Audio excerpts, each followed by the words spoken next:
오늘 우리에게 주시는 하나님의 말씀은 창세기 24장 1절에서 9절까지의 말씀입니다. 아브라함이 나이가 많아 늙었고 여호와께서 그에게 범사의 복을 주셨더라. 아브라함이 자기 집 모든 소유를 맡은 늙은 종에게 이르되 청하건대 내 허벅지 밑에 내 손을 넣으라. 내가 너에게 하늘의 하나님 땅의 하나님이신 여호와를 가리켜 맹세하게 하노니 너는 내가 거주하는 이 지방 가나안 족속의 딸 중에서 내 아들을 위하여 아내를 택하지 말고 내 고향 내 족속에게로 가서 내 아들 이삭을 위하여 아내를 택하라.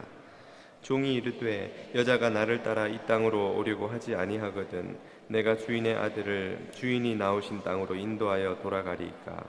아브라함이 그에게 이르되 내 아들을 그리로 데리고 돌아가지 아니하도록 하라.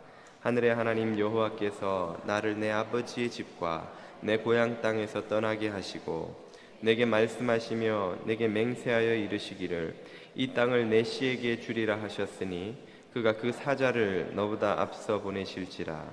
내가 거기서 내 아들을 위하여 아내를 택할지니라. 만일 여자가 너를 따라오려고 하지 아니하면 나의 이 맹세가 너와 상관이 없나니 오직 내 아들을 데리고 그리로 가지 말지니라. 그 종이 이에 그의 주인 아브라함의 허벅지 아래에 손을 넣고 이 일에 대하여 그에게 맹세하였더라. 아멘. 지난주에 한국의 한 포털 사이트의 뉴스란을 보다가 가장 많이 읽은 뉴스 순위 1위에서 15위까지 이 모음이라는 그 리스트가 있는 것을 보았습니다. 지난주에는 한국 사람들이 어떤 기사를 가장 많이 봤을까 궁금해서 클릭을 하고 들어가 보았더니요, 그 중에 1위를 한 기사는 한 사법연수원생의 아내 자살 사건이었습니다. 내용을 쭉 읽어보니까 신혼부부인 사법연수원생 남편이 외도를 했는데 또 그 일에 그 시모가 며느리를 남편에게 이혼해 주라고 이제 협박과 폭언을 계속 퍼부어서 그 스트레스를 견디지 못한 아내가 결국 자살하게 되었다 하는 것이 그 내용이었습니다. 그 죽은 아내의 유가족들이 억울해서 못 살겠다, 세상에 어떻게 이럴 수가 있느냐 하고 인터넷에 올린 그 탄원 글이 화제가 되어서 이제 본격적으로 취재가 시작되고 사람들이 가장 많이 읽은 기사로 그 포털 사이트에 뜬 것입니다. 그 유가족들의 인터뷰 내용을 쭉 읽어보았더니 좀 더 자세한 내용이 소개가 되었는데요, 그 커플은 법대에서부터 5년 동안 사귄 캠퍼스 커플이었다고 합니다. 그런데 남자가 사법연수원에 합격을 하고 나자 그 남자 쪽 가족 부모들이 이 여자 쪽 집안이 변변찮다는 이유로 헤어지라고 요구를 했다는 것이죠. 또 여자 집안에서는 어쨌든 둘이 좋아하는데 결혼을 시켜야겠다 싶어서 있는 돈 없는 돈을 다 긁어 모아서 그 남자에게 5억짜리 아파트를 사주고 또 연수원 바로 앞에 있는 1억 8천짜리 전셋집을 연수원 출근하기 좋도록 따로 또 얻어주고 또 7천만 원짜리 외제차에 9천만 원의 카드빚도 갚아주고 그리고 사는 집도 빼서는 혼수를 있는 대로 힘을 다해서 남자 집에 해서 보내어서 그래서 마침내 결혼을 시켰다는 것입니다. 그래서 이제는 좀 서로 만당하고 잘 살 줄 알았더니 그렇게 결혼한 이 연수원생 남편이 연수원에서 만난 여자와 외도를 한 것이죠. 그리고 그 사실을 알게 된 시부모, 특히 시모가 남편을 꾸짖지 않고 그 아내에게 네가 남편의 앞길을 막고 있으니 지금이라도 빨리 이혼을 해라, 그렇게 요구하며 폭언과 협박과 저주를 퍼부었다는 것입니다. 그리고 그 기사에는 그 시모가 죽은 며느리에게 보낸 그 문자 텍스트로 보낸 내용들이 쭉 사진으로 실렸는데요. 그 사진이 맞다면 차마 입에 담을 수 없는 저주를 퍼부어가며 네가 이혼하지 않으면 가만두지 않겠다라는 그런 내용으로 협박한 내용들이 쭉 소개되었습니다. 그리고는 인터뷰 말미에서 그 유가족들이 한 한마디 말이 갑자기 망치처럼 튀어나와 제 뒷머리를 땅 치는 것 같은 충격을 받았습니다. 그 유가족들이 한 말이 이러면 안 되는 것 아닙니까? 교회 다닌다는 사람들이 라고 거기 실려 있는 거예요. 그 순간 제가 말문이 탁 막히면서 통일교도 교회고 안식교도 교회고 온갖 이단 사이비 교회가 많은데 이단 교회를 다니는 사람들이겠지 라고 저 스스로에게 위로를 했었습니다.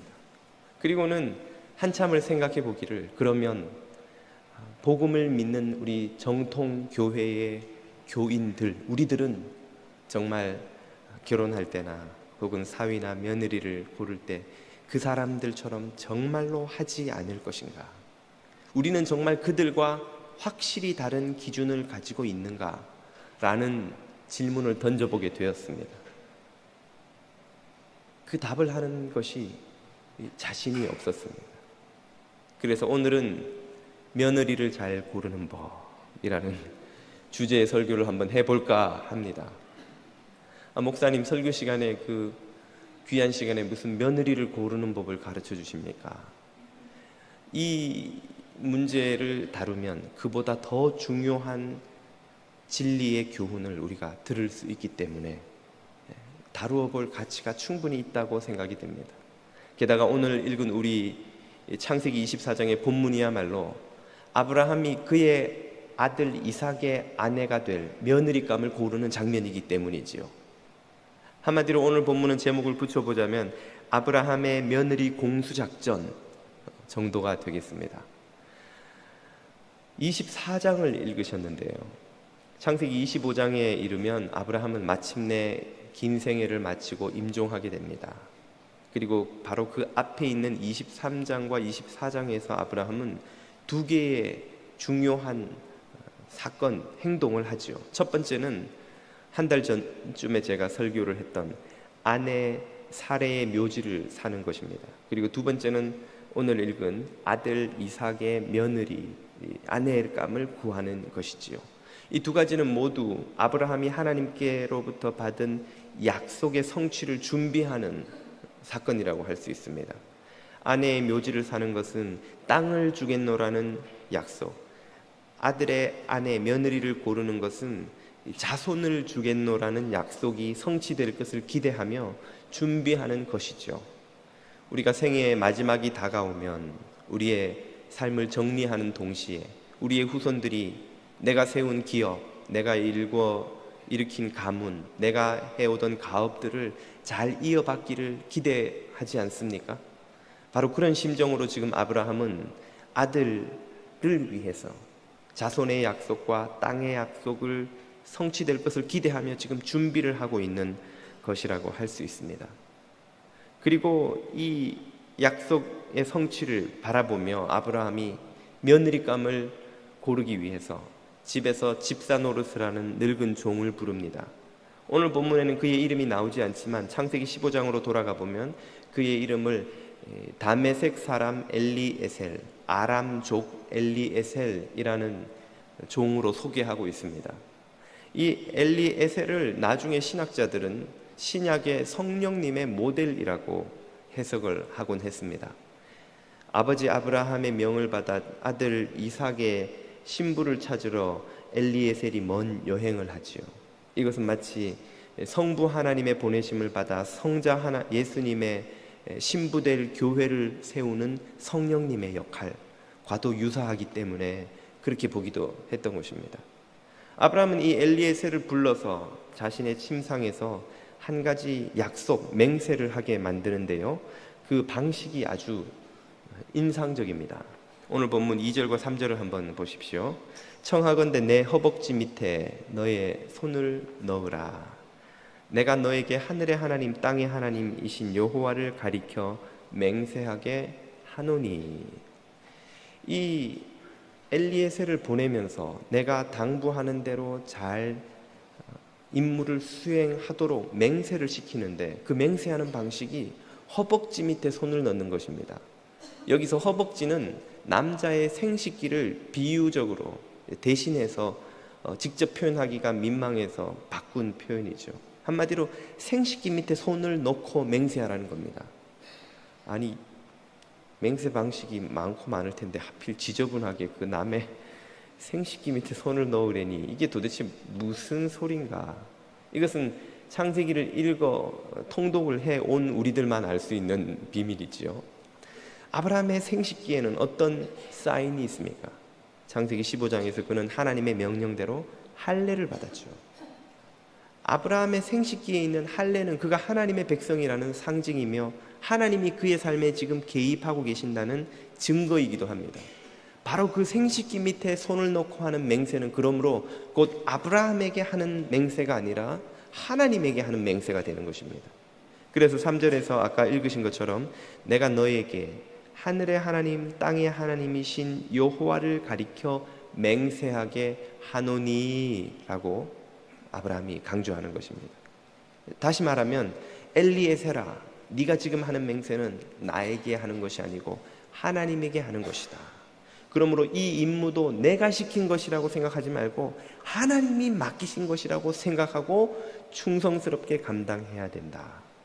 내 며느리감 찾는 일을 하나님이 명하신 것으로 생각하고 엄중한 마음으로 수행해 주기를 바란다 하고 종 엘리에셀에게 당부하는 것입니다. 아브라함이 지금 이 일을 얼마나 중요하게 여기고 있는가를 보여주는 대목이죠. 그는 며느리를 찾는 것을 하나님 앞에 맹세하고 감당해야만 되는 중요한 미션으로 지금 여기고 있고 또 종에게 맡기고 있는 것입니다. 그렇게 그 종에게 맡긴 며느리 공수 작전에 조건이 있겠죠. 이런 며느리를 찾아라. 내 아들의 아내는 꼭 이런 며느리여야 한다라고 하는 그 기준이 무엇입니까? 본문 3절과 4절에 나오죠. 내가 거주하는 이 지방 가나안 족속의 딸 중에서 내 아들을 위하여 아내를 택하지 말고. 둘째는 내 고향 내 족속에게로 가서 내 아들 이삭을 위하여 아내를 택하라. 아브라함이 며느리감의 조건으로 내세운 두 가지는 모두 지역에 관한 것입니다. 첫째는 가나안 땅 여자는 절대 안 된다. 둘째는 내 고향 땅에 가서 여자를 찾아와라. 이 두 가지 중에서 어느 것에 방점이 찍힐까요? 어느 것이 더 중요한 조건이고 어느 것이 부차적인 조건이겠습니까? 바로 다음 대목에 넘어가서 종 엘리에셀이 아브라함에게 묻기를 고향 땅에 가서 여자를 찾았는데 그녀가 오지 않으려고 하면 어떻게 할까요? 그러면 아들을 데리고 고향으로 돌아갈까요? 라고 묻자 아브라함이 말하기를 절대로 그렇게 하면 안 된다. 만약 그 여자가 오려고 하지 않거든 잊어버려라.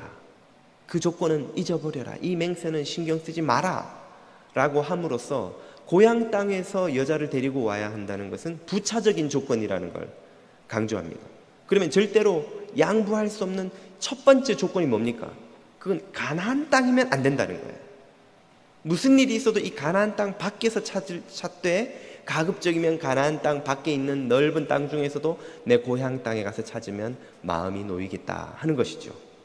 그러므로 한마디로 말해서 아브라함이 내세운 조건은 딱 한 가지입니다. 무슨 일이 있어도 가나안만은 안 된다. 이 가나안 땅의 여자는 절대로 며느리로 맞아들일 수가 없다. 다른 건 다 양보해도 이것만은 내가 양보를 못하겠다 하는 것이 아브라함이 내세운 조건입니다. 아니, 아브라함이 가나안 땅 여자들과 무슨 억하심정이 있어서 철천지 원수를 졌기에 죽어도 가나안 땅 여자만은 안 된다라고 막는 것일까요? 아니, 그 자신도 이 가나안 땅에서 앞으로 그 자손들이 영원히 살아야 된다고 하나님으로부터 약속을 받지 않았습니까? 그런데 왜 가나안 여자는 안 된다는 것입니까? 그 이유를 우리는 창세기를 쭉 읽고 출애굽기까지 넘어가 보면 여호와 하나님이 하시는 염려에서 답을 발견할 수 있습니다. 출애굽기를 보면 여호와께서 이스라엘 백성들을 이집트로부터 탈출시켜 가나안 땅으로 집어넣기 전에 그들에게 신신당부하는 한 가지 당부 조건이 있습니다. 그것을 출애굽기 34장 15, 16절은 이렇게 말해주죠.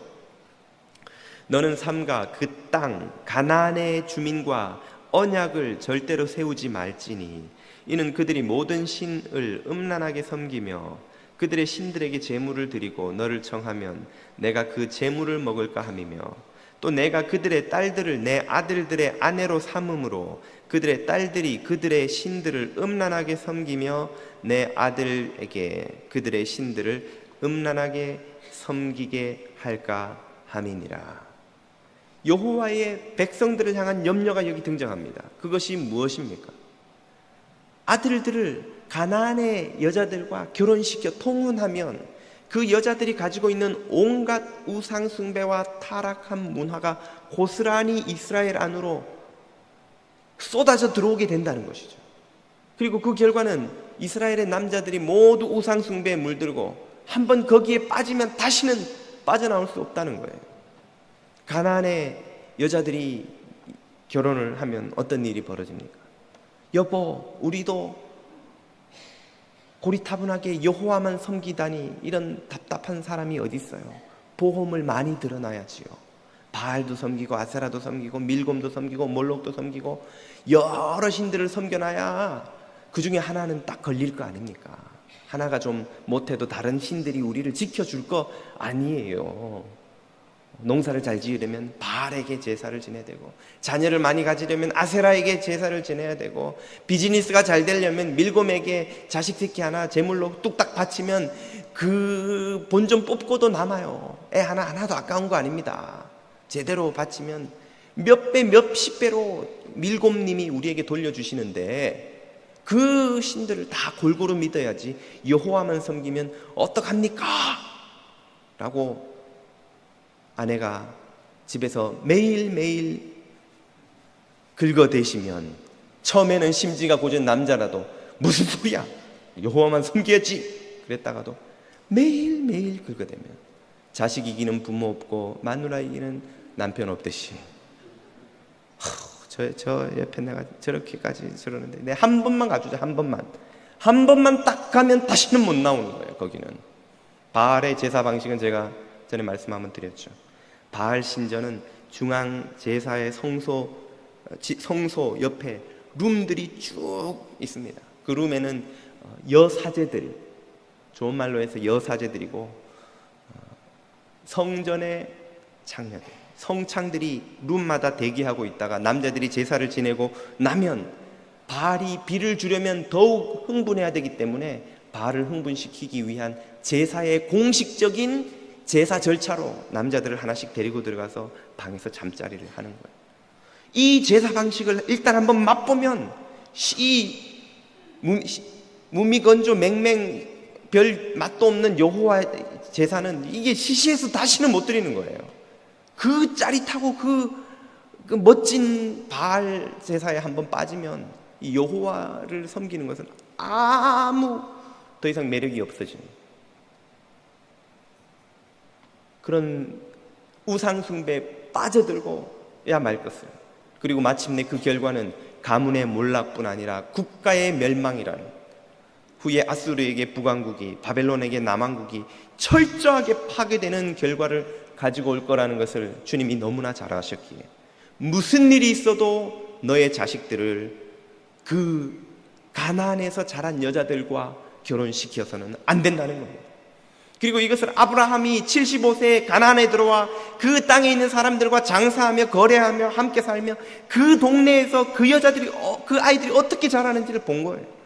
태어나면서부터 엄마 아빠의 품에 안겨서 바알 신전으로 아세라 신전으로 온갖 우상 숭배로 쫓아다니며 거기에서 자라고 거기에서 성적인 삶의 방식을 배우고, 우리가 전에 소돔과 고모라의 멸망에서 보았듯이 후에 사사기에서 그 가나안 원주민들이 사는 방식을 보게 되듯이 음란하기 그지없는 삶의 방식을 아이 때부터 청소년기를 거치며 몸에 익힌 여자들입니다.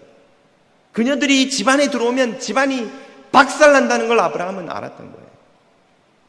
그래서 아브라함은 무슨 일이 있어도 세상 어디서 여자를 구해와도 좋으니 가나안 여자만은 안 된다는 거예요.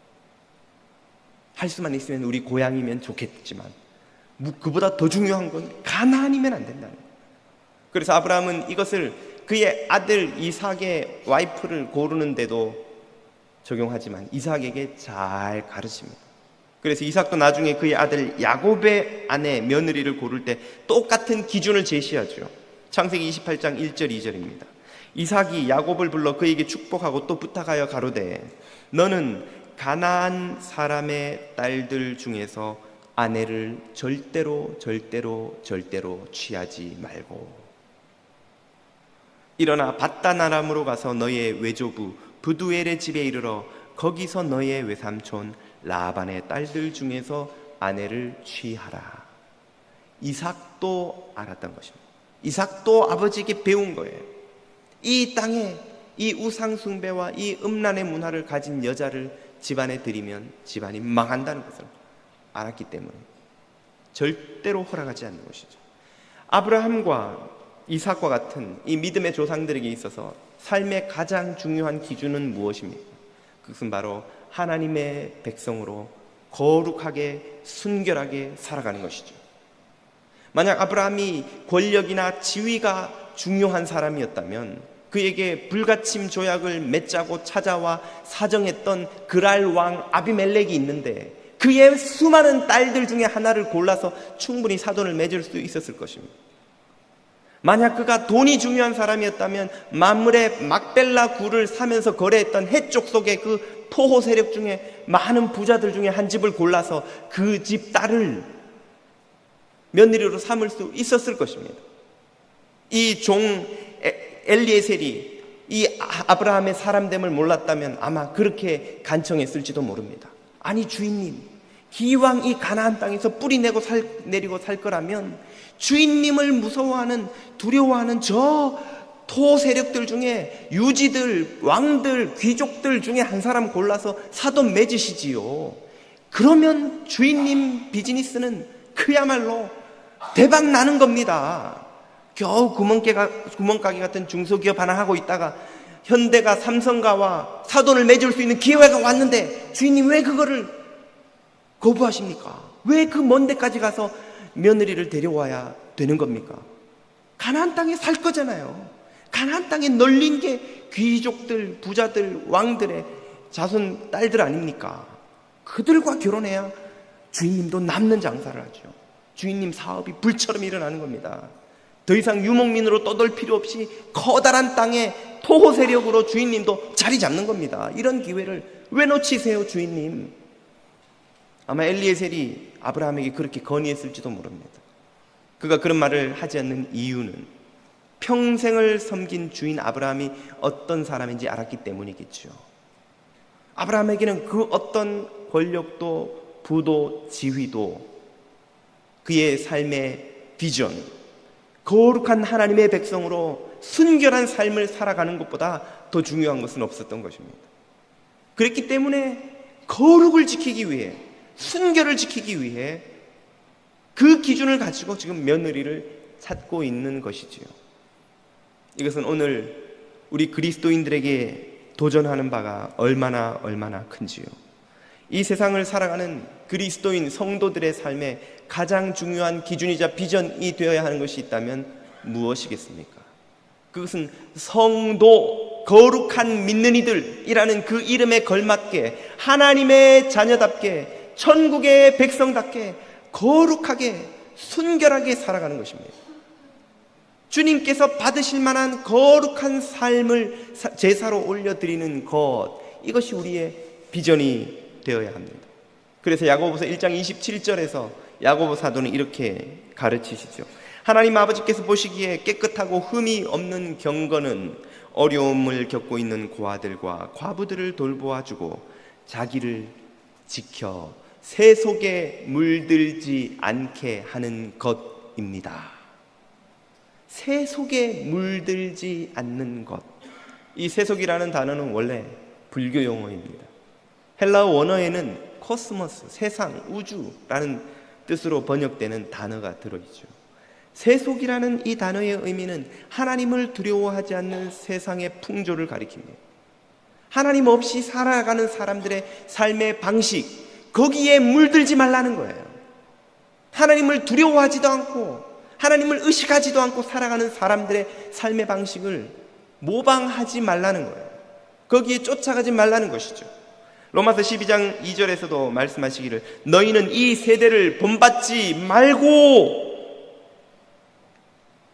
이 세대가 너희의 구할 바가 아니라는 것입니다.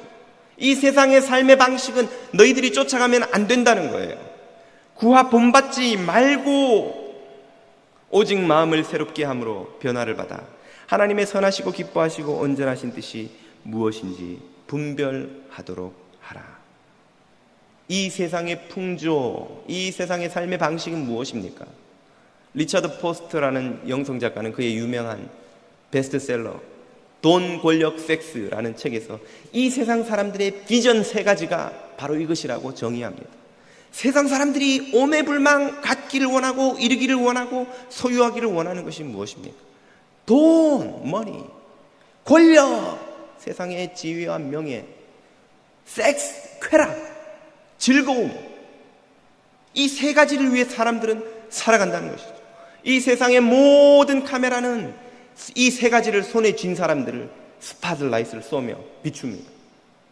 어마어마한 부를 가진 포춘지의 표지 모델로 등장하는 비즈니스맨, 엄청난 영향력을 가진 파워맨, 유명 인사들, 1년에 수백억, 수천억을 벌어들이는 무비스타의 의리의리한 궁궐 같은 집을 보여줍니다. 천문학적인 돈을 상속받은 여자들이 밤낮 없이 파티를 즐기며 몸에 두르고 있는 온갖 명품, 백, 옷, 구두, 액세서리들을